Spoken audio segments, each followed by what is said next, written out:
Hello students, welcome to topper choice. So आज हम करने वाले हैं क्वाड्रिलेटरल चैप्टर की फर्स्ट एक्सरसाइज फिनिश। सो देखते हैं कितने क्वेश्चंस बचे हैं, क्या कुछ नया है इन क्वेश्चंस में। तो बिना किसी देरी के शुरू करते हैं। आज का हमारा पहला सवाल क्या है? अच्छा, एक ट्रेपीजियम दे रखा है। ट्रेपीजियम, हम पता नहीं ट्रेपीजियम क्या होता है ना। ट्रेपीजियम दे दिया हुआ है in which A B parallel to C D. इसका क्या मतलब है कि ये वाली जो साइड है और ये साइड है आपस में क्या है, पैरेलल है। ठीक है, और A D is equal to B C. अच्छा, ये चीज़ क्या दे रखी है कि ए डी बराबर है, ए डी बराबर है बी सी के। एक ये भी हमारे पास गिवन है। हमने शो क्या करना कि एंगल ए और एंगल बी आपस में क्या है, बराबर। ये टू प्रूफ करना है। कौन सा एंगल है और एंगल बी, ध्यान देना। ये तो एक्सटेंडेड पार्ट है, हिंट में दिया होगा आपको, शायद यहाँ पे लिखा नहीं है।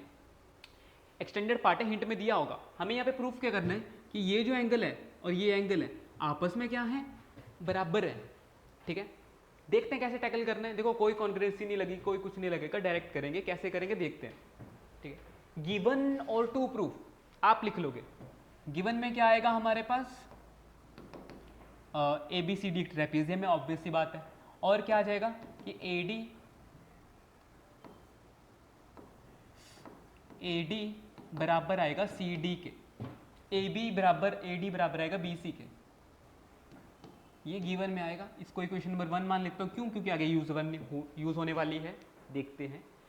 ठीक है, प्रूफ से शुरू कर रहा हूँ। ठीक है, अब मेरे को एक चीज़ बताना कि हिंट में आप पढ़ोगे क्या है कि सी को ई तक एक्सटेंड किया गया है। ऐसे एक्सटेंड किया गया है कि जो ए डी के हैं एक तो बराबर आए और एक पैरेलल आए। ये हिंट में, हिंट पेपर में भी आता है, कोई दिक्कत नहीं उसमें। क्या कहा गया है कि सी को ऐसे एक्सटेंड किया गया है कि वो ई तक जाए और जो सी ई है वो ए डी के बराबर आए। मतलब ए डी के पैरेलल सी ई भी होगा एंड ए डी के पैरेलल, सॉरी, ए डी के बराबर सी ई भी होगा। ये एक्सटेंडेड पार्ट है, सॉरी, हिंट में दिया होगा। ठीक है, तो इससे प्रूफ में ये आ जाएगा ना कि ए डी बराबर आ गया बी सी, इक्वेशन 1 मान ली। अब वहां से ए डी बराबर आ गया सी ई, इक्वेशन 2 मानते हैं। अब क्या हमें यहां से ये पता लग रहा है फ्रॉम इक्वेशन 1 एंड 2, देखो ए डी बी सी के भी बराबर है, ए डी सी ई के भी बराबर है। कोई दो चीज तीसरी चीज के बराबर हो तो वो आपस में भी क्या होती है, बराबर होती है। इसका क्या मतलब है, फ्रॉम 1 एंड 2 वी गेट, एक और दो इक्वेशन से मैं ये बोल सकता हूं कि ये जो बी सी होगा वो किसके बराबर होगा, सी ई के बराबर होगा। मतलब कि ये जो बी सी साइड है ये सी ई के बराबर आ चुकी है। आप एक चीज ध्यान देना, कुछ जबरदस्त चीज बन रही है यहाँ पे। ये दोनों साइड आपस में बराबर है, ये दोनों साइड आपस में बराबर है। अब ध्यान नजर डालो कि ये एक ट्राइंगल बनता हुआ नजर आ रहा है, ट्राइंगल बनता हुआ नजर आ रहा है ना। तो किसी ट्राइंगल की अगर दो साइड आपस में बराबर हो तो कौन सा ट्राइंगल होता है, आइसोसेलेस ट्राइंगल होता है, बहुत अच्छे। और आइसोसेलेस की एक प्रॉपर्टी होती है, साइड के ऑपोजिट जो भी एंगल बनते हैं वो आपस में क्या होते हैं, इक्वल होते हैं। बहुत अच्छे। तो फिर यहां पे क्या लिखूंगा, देयरफॉर कि एंगल सी बी ई, ये एंगल किसके एंगल के बराबर होगा, सी ई बी के। मतलब ये पूरा एंगल इस पूरे एंगल के बराबर आ जाएगा। क्या समझ में आया? ठीक है, इसको क्वेश्चन नंबर 3 मान लेता हूँ। चलिए, इसका रीजन भी तो लिखना ना। इसको यहाँ पे 3 नाम देते हैं। क्या लिखेंगे, angle opposite to the same side. Property है ना, वो तो पूरी प्रॉपर्टी हमें लिखनी पड़ेगी। ठीक है, अब देखते हैं भाई साहब, अब क्या कर सकते हैं।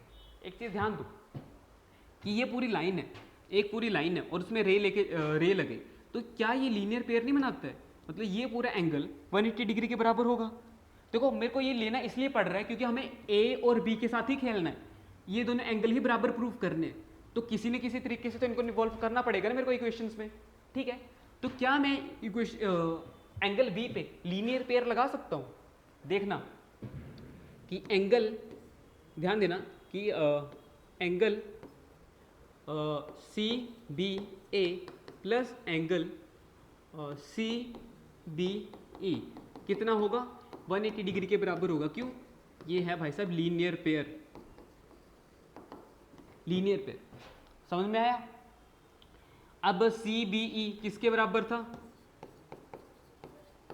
भाई? सी ई बी था, सी ई बी के, मैंने रिप्लेस कर दिया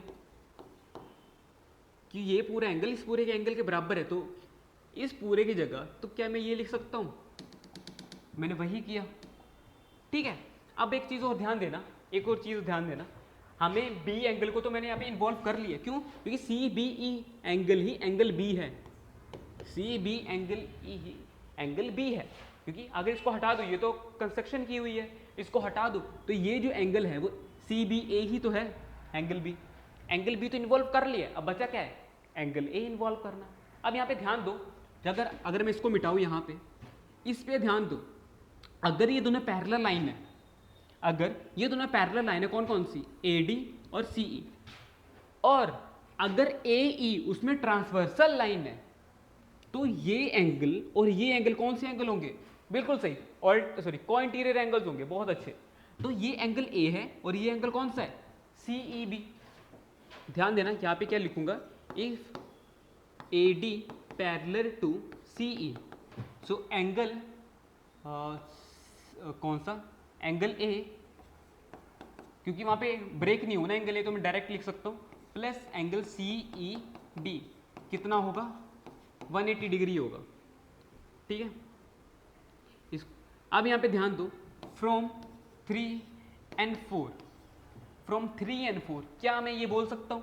इसको मिटाऊंगा मैं, 3 और 4 से क्या बोल सकता हूँ? ये भी 180 के बराबर, ये भी 180 के बराबर, तो आपस में भी बराबर होंगे ये। फ्रॉम 3 and 4, फ्रॉम 3 and 4 क्या आएगा हमारे पास? Angle B. चलो इसको अच्छे से लिखते हैं, इसको अच्छे से लिखते हैं, ध्यान देना, फिगर तो नजर आ रही है ना? हाँ, फिर यहाँ पे क्या करूँगा मैं? फ्रॉम 3 and 4 वी है, हमारे पास क्या आ जाएगा कि ये पूरी equation angle B plus angle C E B किसके बराबर आ जाएगी? इस पूरी इक्वेशन के बराबर आ जाएगी। क्यों? क्योंकि ये दोनों आपस में क्या है? 180 डिग्री के बराबर है, आपस में भी बराबर होंगे। आप देखो ये दोनों एंगल आपस में क्या है? सेम है, कटेंगे, ऑब्वियस सी बात है। सो एंगल बी किसके बराबर आ जाएगा? Angle A. और इसको ऐसे भी लिख सकते हैं। तो क्या यहाँ पे फर्स्ट पार्ट प्रूफ हो गया? फर्स्ट पार्ट प्रूफ हो गया। देखो यहाँ पे ध्यान देना, एक ही पार्ट था यहाँ पे, अब दूसरा पार्ट आगे आएगा। ठीक है, ये चीज़ है, इसको भी इक्वेशन पे रख देता हूँ मैं, इक्वेशन 5 मान लेते हैं इसे। अब पार्ट 2 देखते हैं, पार्ट 2 में क्या है? सेकंड पार्ट है, हमने सी और डी को बराबर करना है, सी और डी को बराबर करना है। देखो अब पूरा वो काम नहीं करेंगे, क्यों? ये तो ब्रेक ही नहीं है ना, इस पे लीनियर पेयर कैसे लगा दें? ठीक है, एक चीज़ ध्यान देना, एक चीज़ ध्यान देना, अगर ये ट्रेपीजियम है, इसका मतलब है ये गिवन में भी है, अगर ये दोनों आपस में पैरेलल लाइन है, ध्यान देना, अगर ये दोनों आपस में पैरेलल लाइन है और ये ट्रांसवर्सल लाइन अगर इसे कंसिडर करो, तो ये दोनों एंगल्स कौन से होंगे? को इंटीरियर एंगल्स होंगे। और ये दोनों कौन से एंगल्स हैं? ए और डी। क्या लिखूंगा? If A B parallel to C D, तो angle A plus angle D, अच्छे से लिखता हूं, angle A plus angle D कौन से एंगल्स होंगे? 180। रीजन को इंटीरियर। अच्छा यहाँ पे रीजन लिखना भूल गया था मैं, यहाँ पे लिखना है कि ये किससे आया? को इंटीरियर लिखना जरूरी होता है। ठीक है, तो ये को इंटीरियर आ गया। सिमिलर, अगर ये दोनों पैरेलल है और इसे मैं ट्रांसवर्सल मान लूँ, तो यहाँ पे बी और सी एंगल बना, वो भी तो को इंटीरियर एंगल होंगे। तो angle B plus angle C कितना होगा? 180 होगा। इसे 6 नंबर दे दो, इसे 7 नंबर दे दो, और रीजन यहाँ पे सेम रहेगा। ठीक है, फिर यहाँ पे क्या लिखूंगा? फ्रॉम 6 and 7 वी है A plus angle D, B plus angle C. पीछे हमने प्रूफ किया कि एंगल ए एंगल किसके बराबर है? बी के बराबर है, इसका क्या मतलब है, यहाँ पे भी एंगल ए लिख सकता हूँ मैं, यहाँ पे क्या लिख दूंगा, फ्रॉम 5 से क्या, क्यों, यहाँ पे ध्यान दो, ए बी के बराबर था, तो यहाँ से मैं बी को ए से रिप्लेस कर सकता हूँ, फिर ए से ए कटा, क्या आ गया, angle D is equal to angle C, या फिर angle C is equal to angle D, दोनों एक ही बात है। हो गया प्रूफ, कोई दिक्कत? देखो इतनी ही आसान क्वेश्चन है। अगला वाला पार्ट तो उससे भी आसान है क्योंकि आपने कर रखा है। देखते देखो क्या है, हमें यहाँ पे क्या करना है,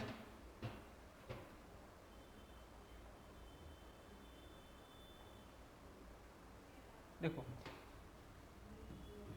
क्या प्रूफ करना हमें, यहाँ पे कॉन्ग्रुएंसी प्रूफ करनी है जी।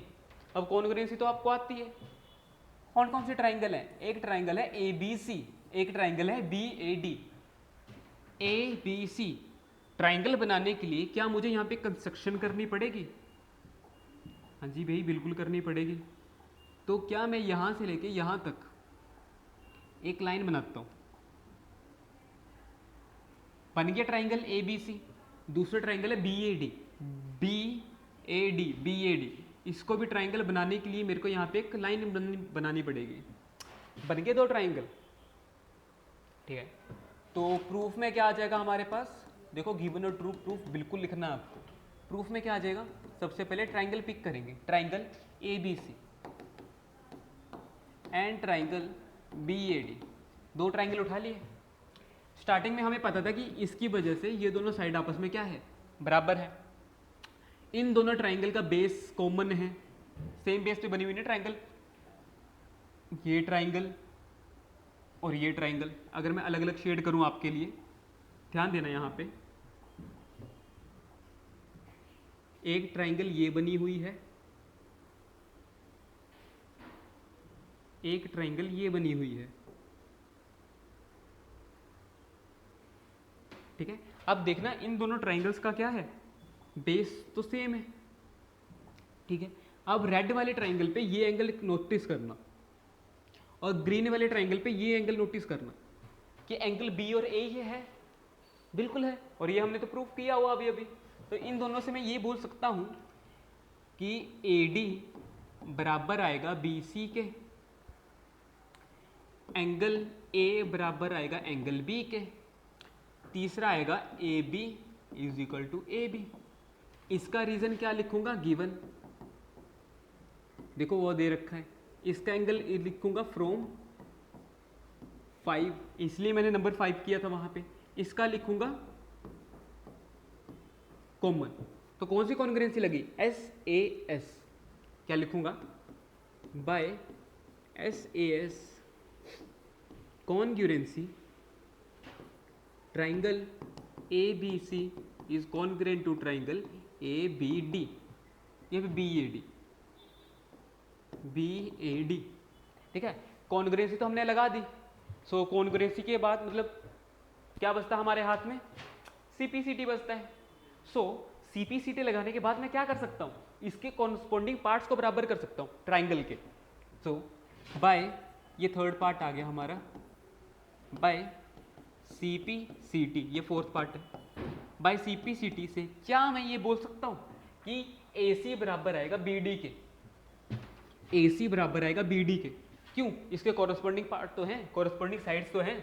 सो यहाँ पे AB सॉरी AC है, तो यहाँ से पेन चेंज करता हूँ, यहाँ से AC बराबर आ जाएगा BD के, समझ में आ रहा है, AC is equal to BD, जो कि इसके क्या हैं, डायगोनल्स हैं, जो कि इसके क्या हैं, डायगोनल्स हैं, ठीक है। तो मतलब एक ही बारे में ये खत्म हो गया। क्या समझ में आया, बहुत इजी था। समराइज करते हैं, फर्स्ट में हमने क्या किया था, कुछ नहीं, देखना यहाँ पे सबसे पहले क्या है, लीनियर पेयर लगा और कोइंटीरियर लगा, दैट्स इट, कुछ नहीं किया। लीनियर पेयर और कोइंटीरियर, लीनियर पेयर और कोइंटीरियर, लीनियर पेयर और कोइंटीरियर पहले में। दूसरे में हमने क्या किया, कोइंटीरियर कोइंटीरियर, दोनों में कोइंटीरियर, किसकी मदद से, इसकी मदद से, ठीक है। तीसरे में हमने क्या किया, कॉन्ग्रुएंसी जो हमें आती थी। चौथे में क्या किया, सीपीसीटी जो हमें आती थी, ठीक है।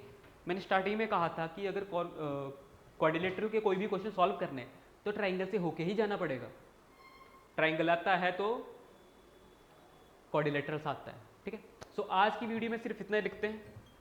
ठीक है, सो इसी के साथ हमारी फर्स्ट एक्सरसाइज खत्म होती है। मिलते हैं नेक्स्ट वीडियो में। Thank you.